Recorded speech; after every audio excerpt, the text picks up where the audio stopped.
feel I should begin by going around the room, Herr Botschafter, and 20 others. Is that my phone or somebody else's? We'll turn it off just to make sure someone's phone is setting off the microphone. I'll make sure it's not mine. Anyhow, good evening. It's great to be back here at the American Academy. I think I'm the first person who's not a lawyer to be giving this lecture. I'm not sure what to make of that. You will make of that what you will. And I want to correct one thing in the introduction. I was described as someone who'd been involved in the resolution of many international conflicts. Actually, I'm someone who's been involved in the unsuccessful resolution of many international conflicts. From what I can tell, my career is unblemished by success. Whether it's Northern Ireland, the Middle East, India, Pakistan, or Greece and Turkey and Cyprus. There's a consistency there. So I will not be speaking about conflict resolution tonight because I have no authority to speak on that subject. Let me just begin, though, by saying it's a real honor for me personally to be giving the Lloyd Cutler lecture. And the reason is that Lloyd was a dear friend for decades. Years ago, there was a book titled The Wise Men.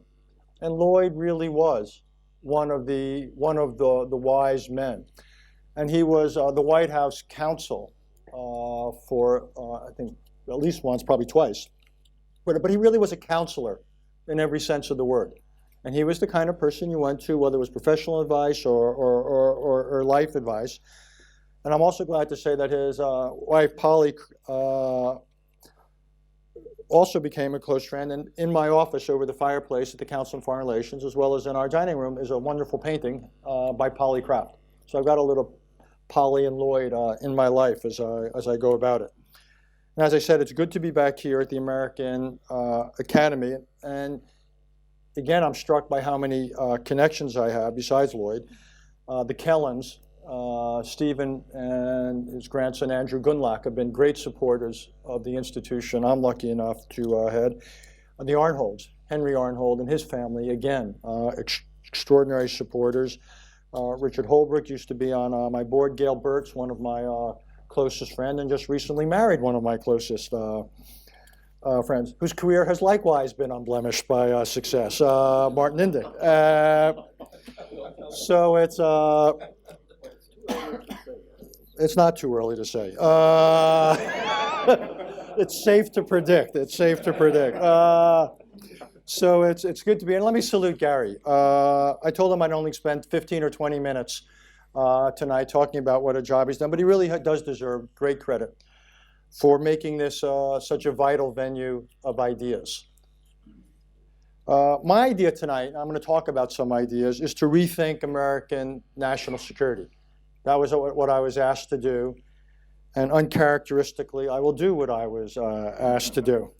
But let me begin just with a definition, because it will affect a lot of what I'm going to say, and certain words are used interchangeably, and that's a mistake. So let's begin with the phrase national security, and let me just make a basic point, which is that national security and foreign policy, even though they're often used as synonyms, are not. They're very different. National security is bigger. It is bigger and broader than foreign, and so it includes it. But national security also includes things domestic. It's the strength of an economy. It's the cohesion of a society. So think of national security as a coin, whether it's a €1 coin, or I prefer to think of it as a quarter, whatever, but a coin. And one side is foreign policy, and the other side is domestic. And it's the combination of the two that together accounts for a country's, if you will, national security. And my argument, or one of my arguments tonight, is that the United States, the national security of the United States, has essentially has been missing two things now for really a quarter of a century. And a quarter of a century is the operative time, because it's been a quarter of a century this year, we'll mark it, since the Berlin Wall came down.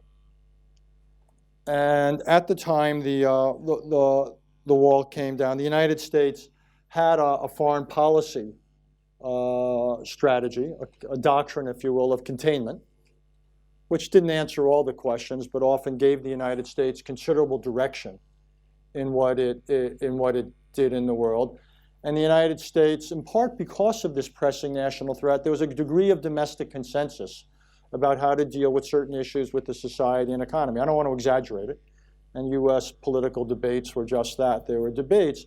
But for the 4 decades of the Cold War, essentially from the late 40s to the late 80s, there was a surprising degree of bipartisan cooperation on the basic matters of foreign policy and even things domestic. And my argument is that broke down roughly with the end of with the Cold War. And for the last 25 years, the United States has been in search of an intellectual compass to help guide what it is the United States does beyond its border. And it's also been increasingly in search of a domestic consensus about how it ought to organize itself at home. And let me just quickly go through the 4, if you will, post-Cold War presidents to quickly to show you some of the evolution. It begins with the president who took office 25 years ago this week, which is President Bush, the father, 41, the 41st president, George Herbert Walker Bush, whose foreign policy was largely governed by the shorthand, which is realism. Essentially, the principal preoccupation of American foreign policy during the first, during that Bush presidency, was what you might call the foreign policy of others. And what the United States focused on was not so much remaking the Soviet Union, but rather seeing that the Cold War ended peacefully and that Germany was unified within NATO. At the time of the next big challenge coming in the summer of 1990 was the Gulf War, the Iraqi invasion of Kuwait in the summer of 1990. And again, what the United States chose to do was essentially reverse the Iraqi aggression, built a large international coalition, reversed the Iraqi aggression against Kuwait, if you will, liberated Kuwait, but not try to remake Iraq. And then even before that, one of the telling, and again, we're going to celebrate the 25th anniversary of it this June, was Tiananmen Square. The protests in Beijing, the brutal repression of those protests by the government. But the United States essentially did not allow that to derail U.S. relations with China, which were seen as being strategically important for trying to shape the post-Cold War world that was beginning to emerge. So what you had, even though it wasn't totally fleshed out, was this approach to international relations, which put a large emphasis on international arrangements, on institutions where possible, and again, essentially said the principal business, if you will, of American foreign policy was the foreign policy of others. And domestically, again, a willingness to sacrifice certain important aspects of political ideology in order to build an economic basis for a large American role in the world. And indeed, when President Bush went against his own pledge not to introduce new taxes, in some ways it contributed significantly to his ultimate loss of the presidency later. But if you look back at the agreement, the so-called Andrews Air Force Base agreement on taxing and spending, in many ways it's a model for what we ought to be doing in the United States today. It was a willingness to work across the partisan divide and to come up with a compromised, comprehensive package of spending reforms and tax reforms. So it was a very, in that case, non-ideological presidency. He was followed, as you know, by Bill Clinton, whose, I believe, the great accomplishment of Mr. Clinton's presidency was the strengthening of the American fiscal balance. And when you think about it, when Bill Clinton left office after 8 years and 2 terms of presidency, the United States was running a significant budgetary surplus. And we were on a slope or a glide path to gradually reducing the federal, the accumulated debt. So we were running a budget surplus and we were reducing on an annual basis the debt. Now we're at a point where essentially our debt is equal to or greater than our GDP. So it gives you a sense of how in 12 years, or 13 years since the end of the Clinton presidency, how our fiscal situation has deteriorated. But in foreign policy, the Clinton administration was much less certain about what it was about. And you had various so-called humanitarian interventions, which had in common essentially not involving vital U.S. interests, but involving other concerns. But there was a real uncertainty about how to make use of the primacy that the United States so clearly enjoyed. Well, it was often said that the United States was the indispensable power of the world, but the purpose of that power was rarely articulated and rarely implemented. Followed by Bush 43, whose presidency was fundamentally altered by 9/11. And what began as a narrow effort then of counterterrorism in Afghanistan after 9/11 to remove the Taliban government that wouldn't oust al-Qaeda, which had essentially been instrumental in 9/11, grew into something very different in Iraq in the spring of 2003. It became a massive war of choice, premised less on the idea that Iraq possessed weapons of mass destruction, though it was thought that they did, but much more on the idea that the United States needed to show after 9/11 that it was not a pitiful, helpless giant. And the belief was the United States could very quickly bring about a democratic transformation in Iraq, which in turn would lead to a democratic transformation of the rest of that part of the world, the part of the world that essentially had rejected democracy. And that was the foreign policy thought of the Bush administration, which in some ways is a direct opposite of the previous Bush administration. We had gone from where the principal business of foreign policy was to influence the foreign policies of others, and it began a trend in American foreign policy where the principal or a principal goal of American foreign policy was to infect the internal nature of others. And indeed, this tension, which you can find really in the centuries of American foreign policy, has in some ways really rarely come to a head the way it has over the past few years. And along the way, not only do we have a change in our foreign policy orientation, but you had massive tax cuts, you had the costs of the two wars, and you had the 2008 financial crisis. So the United States went from a position of budgetary surplus to massive fiscal deficits. Under Mr. Obama, 44, current president, 5 years into his presidency, we've seen two impulses in foreign policy. One is in some ways a continuation of the Bush policy, sometimes by the same means, sometimes by other means. And by Bush, I mean Bush 43, which is democratization. And we've seen efforts at democratization throughout the Middle East, both before the Arab Spring began, quote unquote, Arab Spring, but especially afterwards.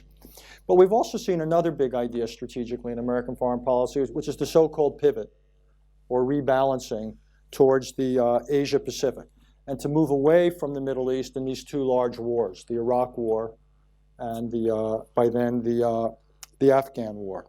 But it's been these impulses of, on one hand, democratization and nation building, on the other hand, moving away from the Middle East to Asia have conflicted because Mr. Obama and his administration have not carried them out consistently. In Afghanistan, one of the biggest foreign policy decisions of Mr. Obama was to triple U.S. force levels in Afghanistan in 2009 and to expand the mission of what it was from counterterrorism to counterinsurgency within Afghanistan. So there was, again, a desire to move away from the Middle East, but obviously it ran up against that. On the domestic side, deficits had to get larger in order to try to stimulate the American way out of the recession. And more recently, the deficits have come down, the size of them, less because of policy choice than because of the politics of Washington, which cut spending. So here we are 5 years into the administration, and there's tension between a desire on foreign policy to pivot from the Middle East towards Asia, but still some very ambitious goals in the Middle East. And domestically, a desire to get the country back in the direction of fiscal balance, but still a concern to stimulate an economy, and an unwillingness to tackle the long-term financial challenge facing the United States domestically, which is our entitlement obligations to ourselves. So this is where we find ourselves, 25 years into the post-Cold War era, where it's very hard to summarize exactly what is American national security in the whole, and it's very hard to summarize also what is the foreign policy component and what is the domestic component. And the result of this intellectual, if you want to call it confusion, contradictions, you can be harsher, competing impulses, what have you, is a situation where now I would argue there are three great threats to America's national security, and all of them are internally generated. Or to put it another way, the great threats to the United States is not what seems to be or may be a rising China. It's not terrorists around the world. It's not Russia. It's essentially, it's not Iran. It's not North Korea. These are all threats, but none rises, I think, to the level of three things, all of which are internally generated in and by the United States. And two were referred to by Michael in his introduction. So let me just go through all three, though, quickly. The first is overreach.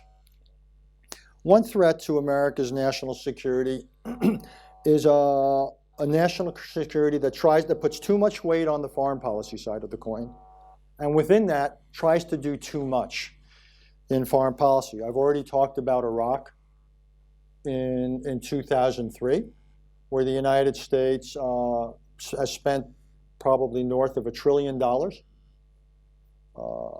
Roughly over 1 million Americans served in Iraq at one time and another.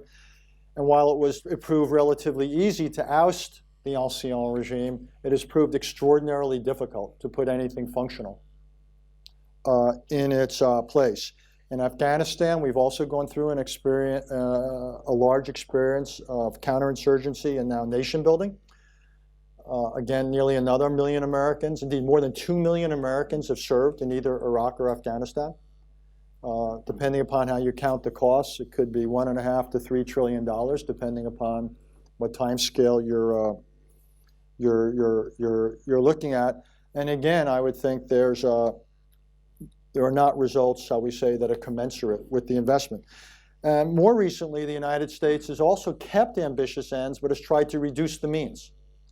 So in Libya, the United States, quote unquote, led from behind, helped oust Muammar Gaddafi, but then was not prepared to do much in the way of follow-up. And the idea of, quote unquote, boots on the ground was ruled out from the beginning. On Syria, it was said Assad must go, Bashar al-Assad must go. But again, the United States has been consistently concerned about getting drawn into something that could prove to be a demanding and expensive undertaking. The United States, to some extent, unceremoniously pushed Hosni Mubarak out of office, but again has been uncertain or unwilling about what to do in its aftermath. So one way to think about American foreign policy now is we have wound down one war in Iraq. We're in the process of winding down another in Afghanistan, though the specific endpoint is yet to be determined, but we have not commensurately wound down or reduced American objectives. We are essentially still trying to remake societies. We've just decided we're not going to do it with large amounts of military force. I would think this disjuncture or this lack of consistency between ends and means is bound to fail. Now, there's two possibilities when there's an inconsistency between your ends and your means, and your ends are high and your means are low. One is to raise your means, the other is to lower your ends. And I would argue that that's the choice the United States has to make. And I would think there's a powerful argument for lowering our means. For lowering our ends rather than raising our means. Or to put another way of saying, we had maybe had better start thinking about whether our initial position or a consistent position in many of these situations ought to be regime change and societal remaking if we're not prepared to see that through. And indeed, one of the reasons I think we should rethink it is in many cases, even if we were prepared to make enormous investments, as Iraq and Afghanistan show, just because you put a lot in doesn't mean you get a lot out. There's nothing more difficult in the business I'm in, which is the foreign policy business, than trying to remake the nature of another society. That is on the high end of the ambition ladder. And that is exactly what we have tried to do. And again, coming back to my basic concepts of national security, I don't think we should raise the means of what we try to do in these situations because I'm not sure it would work. But also, again, the cost of doing so would potentially be a real threat to our national security because it would so exaggerate the foreign policy side of the coin. So what I think this argues for is greater modesty, both in what we set out to do and how we try to do it, particularly in the Middle East. The second pattern of American foreign policy and national security, and the second threat to our national security in recent years, has been underperformance at home. And again, this is not thought of as a foreign policy concern, but it is because it's a national security concern. And what we do at home matters tremendously for our national security on lots of levels. One is simply the ability to generate resources. If you want to act in the world, if you want to lead in the world, it takes resources. You can't be a great power on the cheap. And unless we have an economy that is growing at a healthy rate and generating resources, it will be very difficult to see that sufficient resources are allocated for the business of conducting a foreign policy. Or to put it another way, for recent years, the United States level of economic growth is roughly half its post-World War II average. For much of the post-World War II average, the United States grew at 3.5%, 4%. In recent years, we're less than half that. We're going to go up this year, probably closer to 3%, which is welcome, but it's still significantly below where we need to be. And then we've yet to see whether we can sustain these higher levels of growth. Another reason we need to improve our performance here at home is for reasons of example. I know there's a lot of diplomats in this room, so forgive me, but as important as diplomats can be, one of the most important things a country does for its foreign policy is not what its diplomats do, but by the example it sets. So it's very hard for the United States, to put it bluntly, to preach the virtues of democracy when American democracy is seen as dysfunctional. Or it was very difficult five years ago, or starting 5 years ago, for officials who worked in the American Treasury to go overseas and preach the virtues of deregulation in the aftermath of the American financial crisis. It was not an obviously persuasive case. I actually felt sorry for some of those officials having to make it. And another reason, in addition to generating resources and setting an example, is social cohesion. We now face new and different threats to societal cohesion, including, among other things, persistent unemployment, which I believe is corrosive to the fabric of society, or one of the reasons you're now reading so much about inequality. Inequality is high in the United States and higher than it's been, but the reason you're reading about it so much now is not because of inequalities per se, but it's because the average wages of the middle class in the United States have stagnated. And middle-class families, their standard of living has not gone up in a decade and a half. And that kind of frustration is bad for the cohesion of any society. But the problem is, even though we've got these things that obviously need improving, our ability to do so is increasingly suspect. In the recent year, what have we seen? We've seen sequester, essentially artificial ceilings on public spending. We've seen the shutdown of the federal government, and we've seen the near default of on the debt. And what this has done, the sequester is a particularly bad piece of policy because it makes no distinction between various kinds of spending. And there's a basic difference between spending and investment. But under our sequester, we essentially cut things blindly, which is another way of saying we're not investing in our own future, whether it's in individuals, infrastructure, or what have you. The shutdown raised real questions about American, again, reliability and seriousness, and as did the near default on the debt. We've also in recent years been unable to pass immigration reform. This for the country that historically has had the most open and successful immigration system in the United States. We've not been able to pass legislation to promote a national infrastructure development or modernization project. And I used to say that the United States is third world infrastructure, but now that I've traveled in a lot of the third world, that's not true. We should want to have, in some cases, third world, and we simply have not funded our healthcare. We now spend roughly 18% of our GDP on healthcare. The average OECD spending is roughly half that, about 10%. Now, I left the United States a few days ago, but at least as of then, Americans were not living twice as long as Europeans, and Americans were not twice as healthy. So we are clearly not getting outputs in any way that are commensurate with our inputs. So what we have then are these two real problems, which are overreach abroad and underperformance at home. But now it's been joined by a third. And what you might call it is underreach. And what we are beginning to see in the United States, interestingly enough, at the same time we've been trying to do too much in the world, is now that is that there's a growing school of thought which is arguing just the opposite. And another way of saying this is we're seeing the reemergence of isolationist tendencies in the United States, and it's making a comeback, and the comeback is not limited to one or the other major political parties. So that for those of you who want to see things in common across the partisan divide, here you have it. You're beginning to see various forms of isolationism across the American political spectrum. It's not shocking. To some extent, it represents what you might call intervention fatigue after the enormous efforts in both Iraq and Afghanistan, and with the collective sense of disappointment. The sort of stories we saw over the last week when you see Al-Qaeda retaking important parts of Iraq, Fallujah, and so forth, where many Americans gave their lives. And a lot of Americans are saying, well, hold it. If we make all this sacrifice, if we make all these efforts, and this is what we have to show for it, why bother? So you're beginning to see that creep into the American political debate.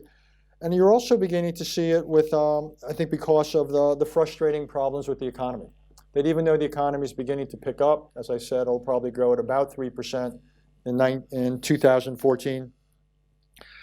Even though the official rates of unemployment are coming down, two things are not working. One is unofficial rates of unemployment are not coming down. The official rate of unemployment only measures those who are continuing to look for work. And what we're seeing is large numbers of Americans come out of the labor force for what appears to be long periods or even permanently. And that doesn't show up in the unemployment statistics. A more interesting statistic, and one that doesn't get the amount of attention, is the percentage of Americans in the labor force. And this is now several percent below what it was in 2006 and 7. So we're still not working in the United States. We're talking about millions of jobs. And this is to some extent because of the recession and the weak recovery, but it's also because of technological innovation. A lot of these jobs are not coming back even if the economy comes back. These are not cyclical problems. These are now structural problems facing the United States. But again, and I think a lot of Americans know that intuitively. They know that the plant, the manufacturing plant, which was there, in some cases is never coming back, either because of technological change or because of foreign competition or what have you. So what we're seeing, because of disillusionment with foreign policy and continued preoccupation with themes domestic, is a growing sense of isolationism in the United States. And as I said, it's understandable, but it is going too far, and it could go way too far. I recently wrote a book called Foreign Policy Begins at Home, and that's true. But foreign policy cannot end at home, and national security cannot end at home. Again, it's got to be both sides of the coin, and to, if you will, overreact and to only focus on the domestic would leave American national security much worse off. We can't become, if you will, a giant gated community. That doesn't work in a world of globalization where all sorts of things, not necessarily benign, cross borders with tremendous velocity in a tremendous volume. There's the commercial in the United States, which became very popular. And it showed a group of people going off to the city of Las Vegas, clearly to misbehave. And at the end of the commercial, and this was put out by the Tourist Board of Las Vegas, it said, come to Las Vegas. What happens in Las Vegas stays in Las Vegas. Well, that may be true of Las Vegas. It's not true of the world. What happens out there doesn't stay out there. It goes across borders. In the United States, even though it's surrounded by two oceans, is not immune to that. We learned that the hard way on 9/11. It's true in things like climate change. It's true with issues of disease. It's true because of world economic ties. We are integrated. Globalization is not a choice. Globalization is simply a reality. And the United States cannot wall itself off. And indeed, the United States will pay an enormous price if the world becomes less orderly, which it certainly will without U.S. leadership. The world does not organize itself. It's not some efficient marketplace that doesn't need visible hands of intervention. It very much needs visible hands. And I would simply argue the United States is the only country right now in the world that has the capacities and has the habits and has the willingness to take on world leadership. Don't get me wrong, this is not arrogance. I wish there were others willing to share a larger part of this role. And this is not to argue for American unilateralism. Leadership means partnering with others. This has got to be a fundamental aspect of American foreign policy. But there is no alternative to an orderly world, if you will, led by someone else other than the United States. So it will either be, for the foreseeable future, an orderly world led by the United States, or it will be a disorderly world. Again, it doesn't self-regulate. If you're hoping the UN's going to do it for you, dream on. And countries like China and others are simply unwilling or unable to step up to this kind of international responsibility. They simply don't conceive of their role in the world and their stake in the world in a way that would lead them to play this kind of a role. So other countries simply lack the capacity, the mindset, or both. And anyone doubting this, look at what's going on in the Middle East, where the United States is essentially backed off in many ways, and take a situation like Syria. Again, I'm not necessarily arguing that we should be doing a lot more, but I am saying that what you're beginning to see are some of the consequences of a world from which the United States has backed off in meaningful ways. Okay, so now I've spent 25 minutes criticizing. And as Henry Kissinger, another visitor I expect to this institution, once pointed out, the advisor who simply criticizes hasn't done a lot for his boss's day. It seems to me it's incumbent upon analysts not simply to criticize, but to put forward some ideas. So since you're my collective bosses here, let me suggest some of the things that we should do in the process of rethinking America's national strategy. In foreign policy, I would say the single most important thing we could do is focus on the Asia Pacific. The administration talked about it, hasn't quite done it. But this is the part of the world where most of the major powers are to be found. This is the part of the world where the lion's share of global wealth is being generated. It's the part of the world where most of the people are to live. It's the part of the world where most of 21st century history is going to be written. If Europe was the principal arena or theater of the 20th century, Asia is going to be the principal arena of the 21st century. And I would simply say that the United States has opportunities and obligations to see that the history turns out well.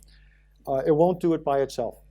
I actually think there are aspects in 21st century Asia, in the early part here, in the second decade of this century, which are eerily reminiscent of Europe a century ago, of great power competition, of growing nationalism, of various competing claims a thinness of diplomatic arrangements, all of which ought to give people pause.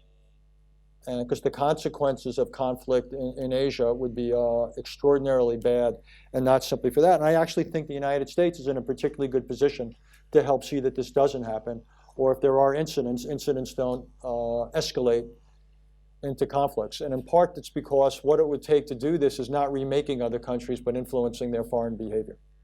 And this is, if you will, much more within our reach.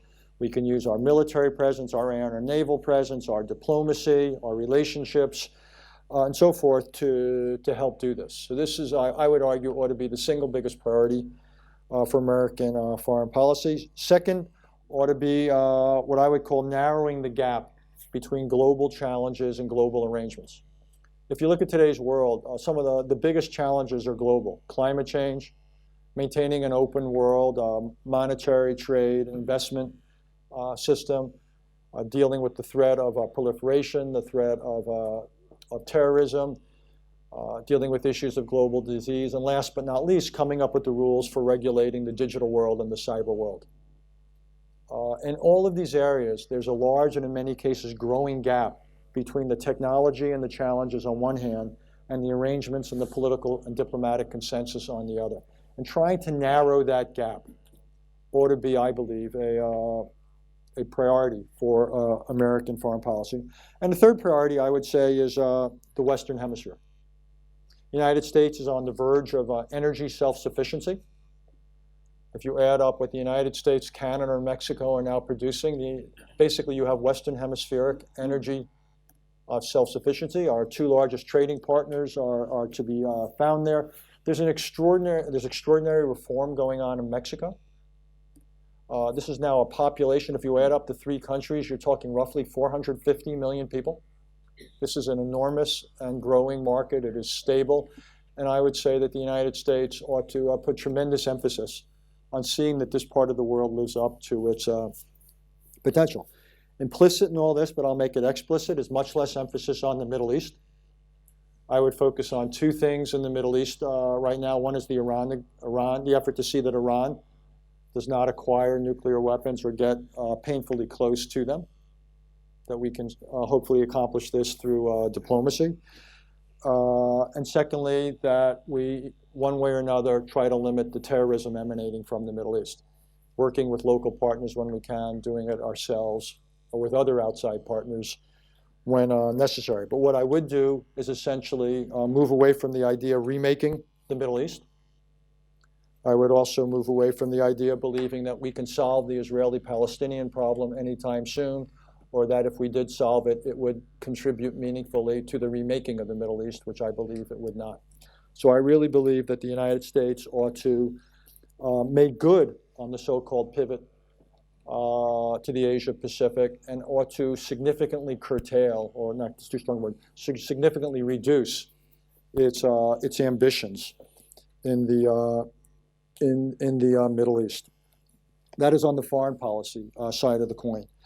On the domestic side of the coin for American national security, I would basically argue that we need to restore the basis of American power. And that means getting our debt under control. Right now, our debt is a time bomb. The deficit is coming down, yes. It is, and the debt is growing more slowly, but that will only be so for about another 6 years. And what you will see, and this is, I can predict with 100% because demographics are the easiest thing to make predictions about.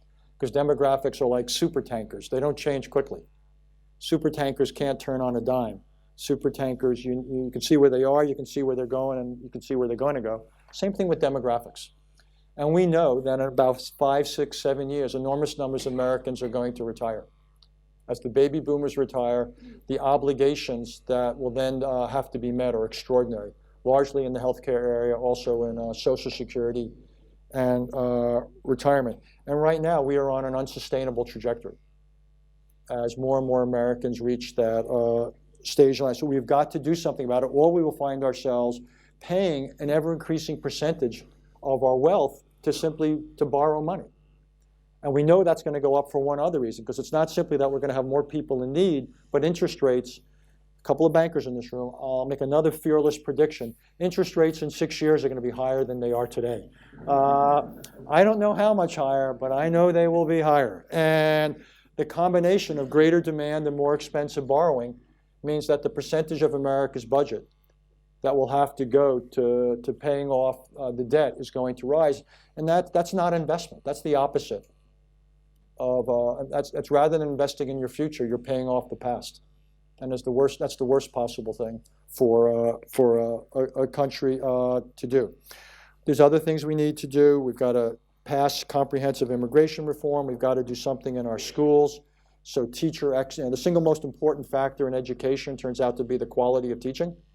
It turns out to be a surprisingly low priority for our schools. We've got to build a national infrastructure. There are lots of ways we can do it using very little public money. Modernize our health care, things we can do there. We need tax reform, spending reform. Basically, there's an enormous agenda. And what I would call, and the word I've come up for thinking about what we need to do in foreign policy and what we need to do in domestic, the word I use is restoration, from the word restore, that we need to restore the balance within foreign policy, both in the geographic sense. For too long, American foreign policy has been dominated by the Middle East. We need to restore a geographic balance. We need to restore balance in what it is we try to do. Move away from remaking societies, much more into influencing foreign policies. We also ought to restore a balance in the tools we use. A little bit less emphasis on the military, a more emphasis on the diplomatic. And within foreign policy, if you will, those two sides of the coin, we need to put them back into balance in that sense. We ought to restore balance between the foreign policy and the domestic, and put more emphasis, resources, including the resource of the time of policymakers, into things domestic. And let me just say, to do this is not isolationism. Rather, it would put the United States in a position to lead in the world for the long haul. In some ways, foreign policy needs to begin at home. Again, it's a question of emphasis. It's a dial, not a switch, if you will. So we will have the resources we need. So we can set an example. So we'll have the ability to deter threats from emerging. I don't want any other leadership to think that it would pay off to challenge the United States. And I would want them to basically say that's a really dumb thing to do. And if they still made that decision, I would want to then be in a position that we could defeat it handily, which would take care of that immediate threat and discourage others from following suit. So this again is to argue for balance or restoring balance in national security, which in the short run may mean a slightly greater emphasis on things domestic. There's a foreign policy argument in there, which is to position us for an ability to lead in the long run. The good news, by the way, is that now's the perfect moment to do this. We not only have the need to do it, but we have a certain opportunity. If you're Barack Obama and you wake up in the morning, you got a lot of things to worry about. No argument. But the one thing you don't have to worry about is a great power out there with both the ability and the inclination to challenge the United States frontally. There's nothing like there was in advance of the two world wars or the Cold War of the 20th century. So the United States has considerably more space and time than it enjoyed in the previous century. And the real question to me, to think about it, is whether or how the United States will use this period of space and time that it enjoys to get itself right. Let me also make clear that this isn't, what I'm standing up here is not arguing the United States is in decline. We're not. We're growing at a substandard, but not bad rate this year. In energy, it's an extraordinary transformation. The United States last year produced 1 million more barrels a day than it did the year before, which is 1 million more than the year before that. What's going on in natural gas is remarkable. The United States never signed up to the Kyoto Protocol. The United States more than met its Kyoto obligations. How? Largely through shifting away from coal towards oil and natural gas. The United States has a relatively balanced demographics because of even though our levels of immigration are not as high as they should be, they're still higher than most other countries.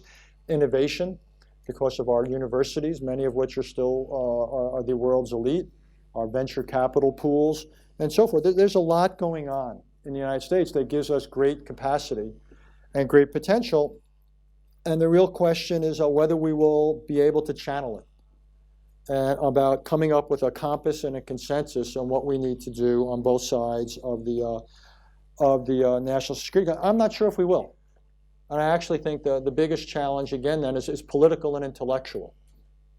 In whether we can figure out what to do, and I got my ideas, and then the real question is whether you agree with me or not, whether we can come up with a domestic consensus around something that makes sense. Because I hope so. And as I said before, I worry about the consequences for us and everybody else if we don't. And I do think if we do, there's a tremendous space for others. And let me just end with this, and then I'll stop. And I realize this is a talk about U.S. national security, but I want to end up and say one or two things about Germany and Europe. And as I said before, partnerships are going to be central to the American effort in the world. It's true, and those two things in the Middle East I said we should keep doing, which is a focus on Iran's nuclear program and dealing with counterterrorism. That's obviously something that we need to do with others. And while Germany and Europe will not be central to what it is the United States should do in the Asia-Pacific region, it should and could be central to what we try to do in narrowing the gap between global challenges and global political arrangements and institutions. And in some ways, that ought to be the great enterprise of the transatlantic relationship at this moment in its history. If in the Cold War, the great enterprise of Atlantic relations was the economic revival of Europe after World War II, and then the building of NATO, and basically a large security function for 40 years in Europe, that succeeded. And I would say, the purpose of the transatlantic relationship cannot be simply to maintain security in Europe for the next 40 years. That we can largely relax about. There's still an economic agenda, and I think free trade and the rest would be great, but a lot of the challenges facing the economic future of Europe are to do with European domestic policies, and that's going to be more up to Europeans than anything we can do transatlantically. But the foreign policy agenda for the United States and Europe is still pretty considerable. As I said, in the Middle East, dealing with selective challenges like Iran or terrorism, and globally. And take an issue like the NSA dispute. Okay, we can wallow on that, or you could have a constructive U.S.-German and U.S.-European conversation and consultation about what ought to be the rules for regulating the cyber domain. What ought to be permissible, what not? What kind of institutions do we build? What are the obligations of states? What's the relationship between states, companies, and what are the rights of individuals? How do we balance individual privacy and collective national security? This ought to be, this is the sort of issue that ought to be front and center on the bilateral agenda, and I would think on the transatlantic agenda. And it gets to the larger debate about Germany, and I would simply say everything I said about the United States structurally could be, the same debate could be had here. Germany also has its national security coin. It's also got to think about what's the foreign policy component of it. What is it prepared to do? How is it going to go about doing it? And then domestically, what is it going to do to generate the resources and the social cohesion that it needs? And I would simply say that I believe, particularly on the foreign policy side of the coin, Germany is a serious underperformer. Mm-hmm. And I think that is bad for the world. I think it's bad for the United States because it means we essentially don't have the partner that we should have. In the long run, it's bad for Germany. Because what I said about Las Vegas, I don't know what the German equivalent is where you all go to misbehave. But wherever it is, and even if things stay there, your borders are not barriers. So my goal for the next phase of the 21st century is not that, I don't think we can create a moment where the transatlantic relation, we certainly can't create one where it operates in the same way that it operated in the previous era history. I'm not even sure we can create a situation where it's quite as central as it was, but we can and should create a foreign policy structure where U.S.-European and U.S.-German relations are vital and critical to the national securities both. And in order to get there, each of the two countries is going to have to go through a rethinking of what its national security priorities are for this year of history, and then I believe together we're going to have that conversation. So thank you for letting me introduce some of these ideas tonight, and I look forward to your questions and even your criticisms.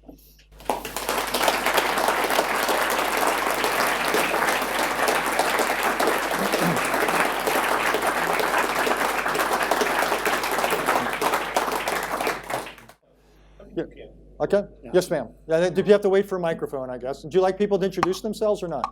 What's the rule here? Yes. Please introduce yourself. Well, my name is Katja Binet. I'm a constant visitor of the American Academy. Well, on behalf of Gary, I want to welcome you. So, yes. And thank you for this enlightening lecture, Mr. Haass. My question would be and don't get me wrong, please, I love your country. I'm often visiting your country. I'm even often visiting Las Vegas.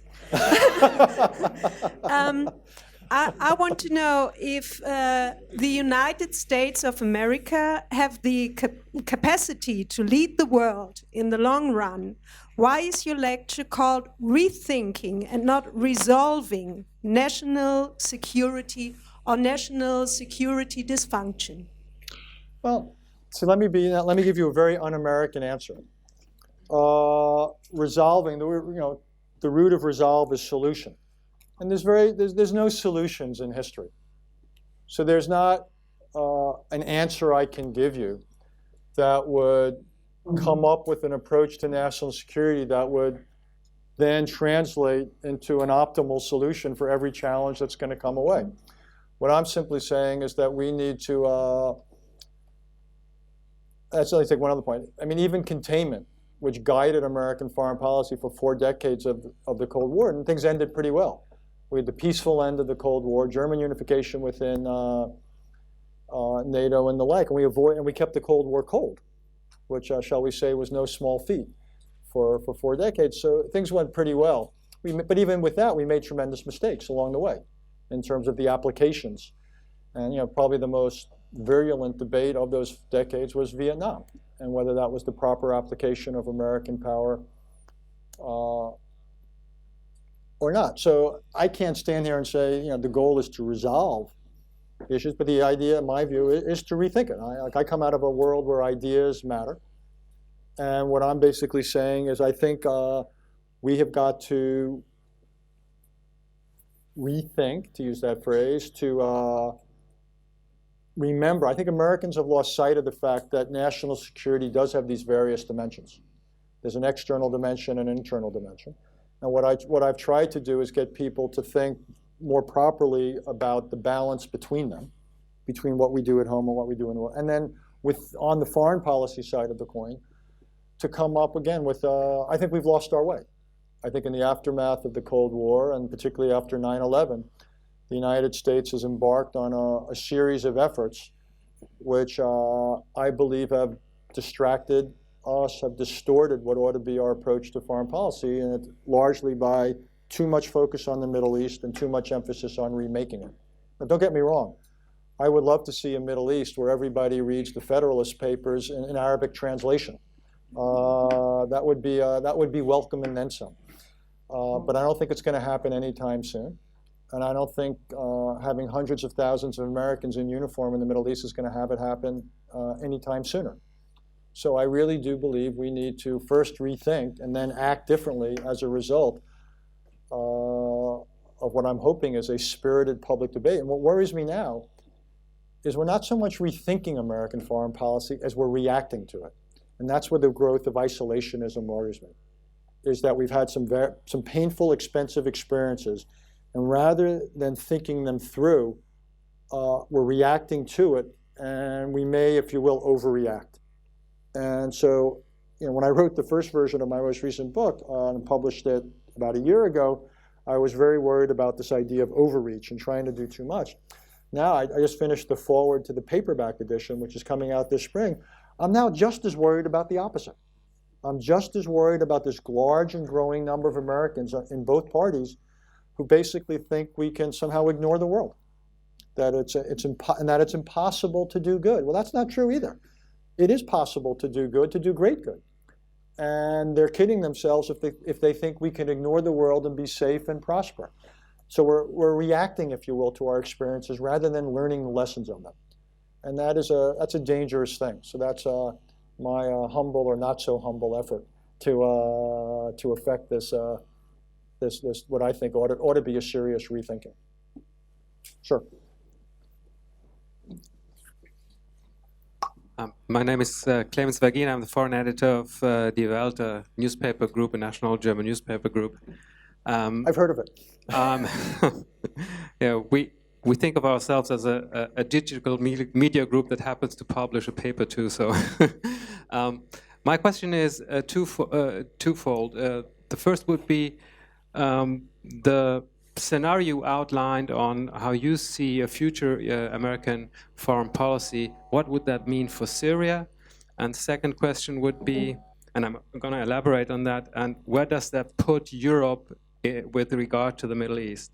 In Syria, I think we have seen that the disentanglement idea of American foreign policy and the undecisiveness of investing, at least in one of the groups that are fighting there, the moderates that we wanted to win, that we wanted to have the upper hand, actually resulted in the worst of cases, in which all kind of rock elements and rock states and actors that we actually don't like at all are having the upper hand. On the one hand, Assad, Hezbollah, and Iran, and on the other hand, the Al-Qaeda forces and the moderates that we wanted to win are actually the most minor actor now in the scenario. So when I understood you correctly, you're basically saying, let's invest in Iran and prevent the bomb. Let's every now and then send some drones in order to do counterterrorism, and for the rest, let them fight that out. And given you said that American foreign policy should be concentrated on influencing the foreign policy of others. But if you have crumbling states, you don't have foreign policy, you have a crumbling order. So you would say, just let it crumble, let them fight it out. And second question, when it comes to Europe, where does that leave Europe when it comes to the Middle East? Yeah. Well, look, the answer is the same. I don't think European choices or considerations are fundamentally different than American. It's not as though either one of us has fundamentally different levels of influence. It's not as though either one of us will be immune from the consequences of an unstable or worse Middle East. Look, we've reached a point with Syria where there's no good options. I don't know, I'm not sure there were ever good options, but there were certainly less bad options than there are now. We didn't necessarily have to call for regime change there. We didn't have to encourage that. We didn't have to set certain red lines. When certain red lines were crossed, we then could have responded to them, and we chose not to. We could have done serious arming early on of various opposition groups. We chose not to. So there have been multiple, I believe, mistakes, and I believe there have been multiple missed opportunities. But as a famous strategist once said, we are where we are where we are. And that, everything I've said and is essentially this for journalists or historians. The difference is which is the passage of time. If you wait long enough, you become a historian and not just a journalist. Look, at this point in Syria, there are things we can do on a humanitarian basis, certainly on a strategic basis. I would think one of the most important things you want to do is shore up Jordan. Jordan right now is absorbing more refugees than any country should have to as a percentage of its population. You have Palestinian refugees, you had Iraqi refugees, now you have Syrian refugees. It's an enormous burden. So one thing is helping Jordan cope with it, and others helping these people. If you add up the number of refugees and internally displaced associated with Syria, it's a humanitarian nightmare. So I believe there are things you can do there. To change the basic geopolitics of Syria, at the moment, I don't have any great answers. Should the world put in a massive military effort? Well, that would also require a massive interventionary force. It's not a serious option. should we arm this or that group? Well, the problem is the only people you would arm are in a distant third place. You've got the government, you've got the radical Islamists. Those who are more secular and in opposition are simply too weak at the moment to pose a credible alternative. It may not have always been that way, but that's the way it is now. So I think any arming would have only a marginal impact. So other than, will diplomacy work? I don't think so. I'd love for it to work, but I don't see, and I think the last 48 hours have indicated that, I don't believe you have in place the conditions or prerequisites for successful diplomacy, in part because the regime thinks that things are going its way for the most extent, and they have important external backers. And the radical Islamist opposition is not interested in compromise. That's not in their DNA. So I don't think you're going to, so this may have to fight itself out, and we may need to limit ourselves to counterterrorism. This might be, at best, a condition to be managed or live with for quite a while. So it's an awful thing to say. I'm sorry. I'm open to bigger and better ideas. But at this moment, I can't think of anything except massive things which might have a chance of working. And even those, I'm not sure would work. I think it's probably past that point. No, I think in the West, or the outside world, including Germans and Americans, at some point may have to make a very difficult decision. And I'm still struggling with it myself, which, if my analysis is right, and it's pretty close to your analysis, if you think the real choice in Syria is between this regime, which has done some awful things, to say the least, and has done all sorts of mass killing, and a radical Islamist al-Qaeda-like opposition. If you think those are the only two real choices, then at some point you may have to say, what's the worst? And if you think it's worse to have the al-Qaeda opposition continue to prosper and grow, then you may have to ask yourself, is it worth rethinking some of our relationship, our policies rather, towards the regime? And that's, I think, something that Western governments may have to contemplate. I'm not there yet, but I'm simply saying at some point, if you don't want to see simply things continue to it's like a fire, if you're not prepared to simply see the fire burn, then the only way I know, there's only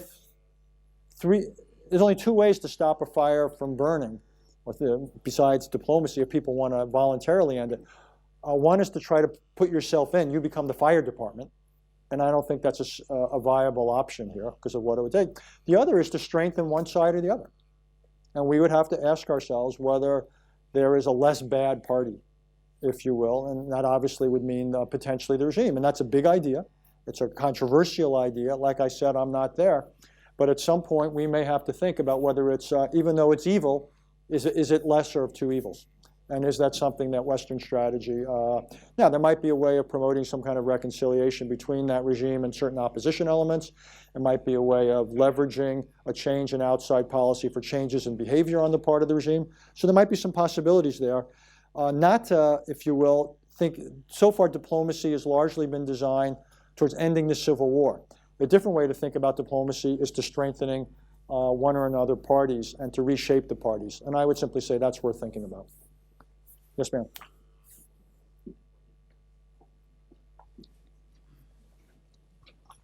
Thank you very much for this very impressive presentation. You have presented, oh, sorry, I'm Gesine Schwan, and I'm a professor of political science. You have presented a lot of very interesting objectives. Could you say something again in other fields about the how? Who should be the change agents? I mean, the consensus building, for instance, is a problem everywhere. Is it just the elites, as we thought in the 20th century, or to whom will you talk? If you strengthen, for instance, the regime in Syria, is it by arms? Is it by what? Whom will you strengthen? And can you really then influence the situation? Look, you've got in foreign policy, you've got a whole toolbox. And you've got everything from what you say publicly and privately. You've got economic tools of one sort or another. You've got intelligence. You've got training. You've got all sorts of military arms you can provide others, from the modest to the extensive. And you've got all sorts of things you can do militarily, from the modest to the extensive. So you've got an enormous menu. And that's when foreign policy gets interesting. It's what to order from the menu. And when I used to teach at Harvard, I used to say, foreign policy is hard. And it's hard analytically, and it gets really hard prescriptively. And what we were just talking about is a perfect example. It's a tough analytical problem, and it's a very tough prescriptive problem. I would just say one thing, which is, in places like Syria or Egypt or all these places, you can look at every option, and every option is lousy. Every option has tremendous unattractive features, drawbacks, what have you. But then you've got to be, and you say, oh my God, I can't choose that, I can't choose that. Okay, but then you've got to remember that not choosing is just as much of a choice. And so you've got to be intellectually honest about that. And at some point you can't, well, you can wait for the good or perfect option come along, but that might be a long wait. And that is a consequential decision. So there's no right or wrong answer to your question. It's just you've got this enormous set of options about what to do and how to do it. And I can't give if you will, a general answer. Yashka. Mr. Minister, I'm in trouble now. I can see I can feel the disagreement coming my way. Thank you, Richard, for your talk. But I want to try to sharpen the second question, because I think it's not so easy to say farewell to the Middle East and fix the Iranian problem in the same time. So can you try, to explain how it should work, that on the one hand you think that a nuclearized Iran is a key challenge for not only the region but the world order, and on the other side you will reduce your leverage by disengage in the region. That's what I don't understand, because at the end this might turn out that the Arabs in the Gulf or the Israelis are right with their suspicion that this disengagement at the end means that America will accept terms of an agreement which will be much softer than your allies in the region will be ready to accept. Sure.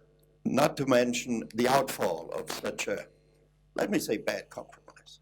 I agree. So let me make myself clear. I want to avoid two outcomes with Iran. I want to avoid an outcome where Iran either has nuclear weapons or is so close to them that it could develop nuclear weapons in a short time frame without us knowing about it.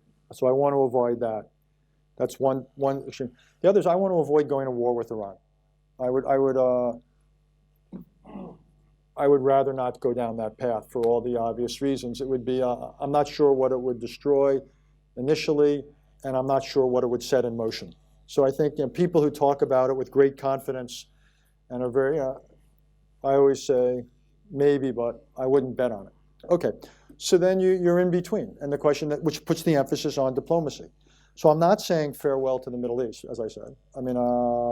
I do say, though, we ought to basically get out of the business of trying to remake Middle Eastern society. So even in the case of Iran, as much as I'd love to see a very different Iran, I think right now we ought to focus on the nuclear.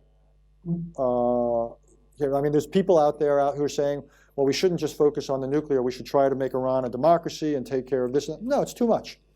Just dealing with the nuclears, it ought to be ambitious enough for people. I know. Call me madcap, but I would think that'd be enough for an honest day's work. And do I think it's, I'm not sure what your question is, given that the real lever we have is sanctions. And so what I would do is, so what we basically have is you have, in exchange for various type of controls on the nuclear program or transparency, Iran would get certain sanctions relief. And what we're obviously trying to do is basically say, the more controls you accept, the more transparency you give us, the more relief you're likely to get. Can we come up with an agreement? I'm skeptical. I think it's going to be extraordinarily hard to get what's called a quote-unquote comprehensive agreement. I think a more likely scenario is where we have this interim agreement and then we have multiple subsequent interim agreements. And it's going to be extraordinarily difficult to manage diplomatically. because it's going to be very hard all the time to calculate exactly what are the significance of what Iran is agreeing to, what it is they still have, and therefore how much we should be willing to give them in return. I think this is an extraordinarily difficult path to go down, which is why I would have preferred going directly to a final agreement rather than to what I think is going to be a succession of potential interim agreements, but I try it. And we're going down this path. I think it's again, the least bad direction. And I don't know if it's going to succeed or not. I just think it's certainly worth trying. And I've come out publicly saying I think the American Congress should give the administration some time and space to pursue this, even though I'm skeptical. If your definition of success is a comprehensive agreement that permanently does away with any Iran nuclear program, you're not going to get it. Zero. So the real question is, how much capability are we willing to live with? How much uncertainty are we willing to live with? And what are we willing to give up to that? And then Iran has to make its calculations.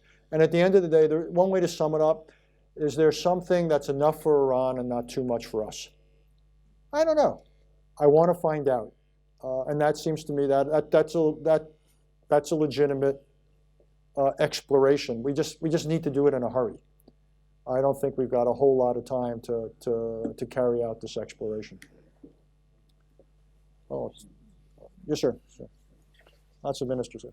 Get you next. A very short question. He outranks me. You said Germany is underperforming. Pardon me? Underperforming, yeah? So how could we outperform? But we're talking about what country? Germany, yes. Oh, I was mainly talking about Germany's foreign policy.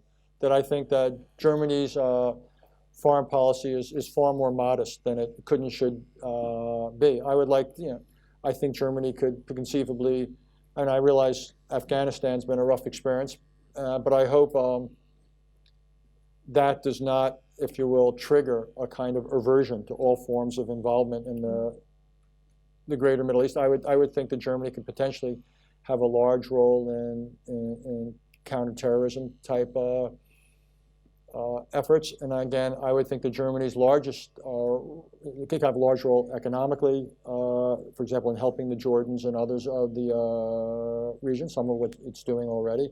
And then I would also think that, again, the biggest area for German involvement may be in global arrangements, where Germany would partner with the United States in really thinking about what to do in regulating, if you will, on global issues. I don't expect Germany to develop, massive projection capabilities and basically become a mini United States. And I don't think, for example, Germany is to be expected to really help us deal with the challenge in the Asia Pacific. But I would think more in on global non-military issues and to help us more in the Middle East would be my ideas. Yes, ma'am. And then I'll get Klaus. Okay, Arlette van Gries. I would like to go back to Syrian, and I would like to know the situation in North Syrian is completely different because the radicals and Assad, they are fighting, and in North, they stay in an isolation situation and trying to make a new government or rules. I would like to know... Who's trying to make a new government? Yes. Who? North Syrian. Okay. Yeah, sure. Yes, I would like to know the position and the... Look, I think Syria is a perfect example.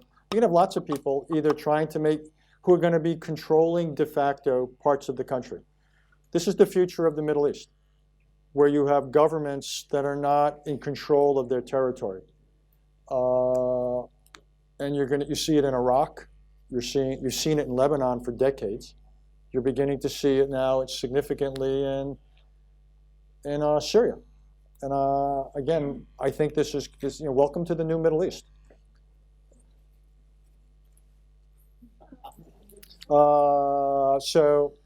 And I think we're just going to have to. Look, there's two possibilities. One is this is a temporary situation, and one day you once again go back to, if you will, a sovereign Syria. But as we've seen in places like Lebanon, we can have these situations last for decades. And what you have, as you will, it's an awful word in English, which I made up, which is the militiaization of these countries. And these then become, they're not sovereign in any meaningful sense of the word. And I think, again, we've seen this persist in Lebanon for decades. And I think it's the likely future of places like Syria and, well, not so possibly, but more like Syria, Iraq. I see Libya for sure. Definitely. Yeah, well, you have the fact, well, basically the borders of the Middle East are going to count for less. And it's in part the post-World War I settlements are beginning to unravel. And you're seeing it both cross-border movements as well as within borders. So this is going to create tremendous problems for those people and countries, but also for us, because you're going to have governments unable or unwilling to meet their obligations. Sovereignty is not just about rights. Sovereignty is also about obligations. One of the things a sovereign country is supposed to make sure, for example, that its territory is not used as a base to launch attacks against others. These are countries that are not going to be able to fulfill that obligation. What do we then do? This is the future. Well, then that's what you're going to have, basically the sort of thing we did against Afghanistan after 9/11. We are going to have a policy of periodic counter-terror-like interventions. If you don't have local partners to do it for you, we as external parties are going to have to do it. And this is going to be now part of national security in 10, 20, 30 countries. Well, again, Afghanistan, it was successful if the initial goal was to do a counterterrorism issue. When the United States then got ambitious in Afghanistan in ways that I think were unwise. But if you basically say, we're not going to solve the problem, but we're going to try to limit or manage these problems when they pop up, this is, look, there's a difference between problems you solve and conditions you manage. This is the new condition of the Middle East. At best, if you're good, you manage it. You don't try to solve, you get into trouble when you try to solve it. Ambassador Sharia, I'm told what is to be the last question. I would answer more, but Gary gave me explicit directions. Thank you. Thank you, Richard. Like so often, I agree with many of your points, but I was a bit surprised. I was a bit surprised that you did not mention TTIP, because I believe it really has strategic implications. And when you, for instance, when you travel to Brazil or Russia to China, you will face the perception, I don't agree with it, but the perception of a decline of the West. And I really feel that if we want to fight that successfully, we need to make that a success, TTIP, because if we show that we can define the standards of the future, we are the ones to look at, and I think only in that case do we have a chance to fight for those values of the Enlightenment, which are dear to our heart. And I think the only ones who can fight for them is the United States and Europe. Well, look, I think TTIP's a great idea I think the idea of a transatlantic free trade agreement's a great idea. Before then, we're going to probably see a trans-Pacific free trade agreement. I'd say two things. Look, I think free trade agreements are great.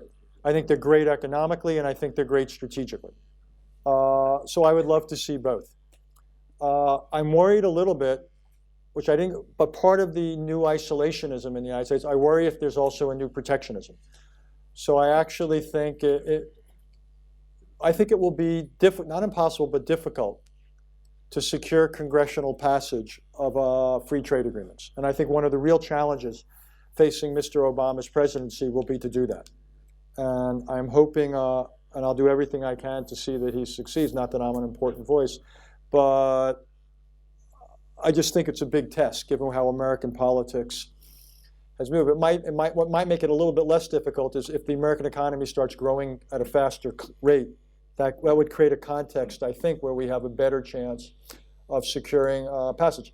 But even if just say we get TTIP, which I hope we do, I wouldn't exaggerate the strategic consequences. I think it's good for the United States and Europe economically.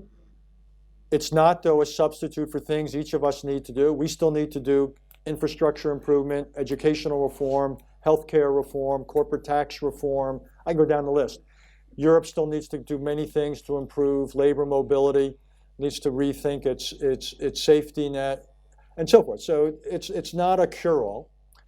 And just because, again, we have a trade agreement which links the United States and Europe more closely, contributes to some extent to our mutual levels of economic growth, great. It doesn't necessarily mean that we get the other side of the national security coin right. It doesn't necessarily mean that we go off and do things together that are smart in the Middle East or anywhere else. So I think it makes great sense economically. I think it also is good politically and even to some extent strategically. I just wouldn't exaggerate it. It's not a substitute. It's not the same thing for having a shared sense of what you want to accomplish in the world and then being willing to go out and try to accomplish it together. So is it a good idea? Sure. But I just don't think in and of itself it's going to be transforming. Richard, thank you very much. Thank you.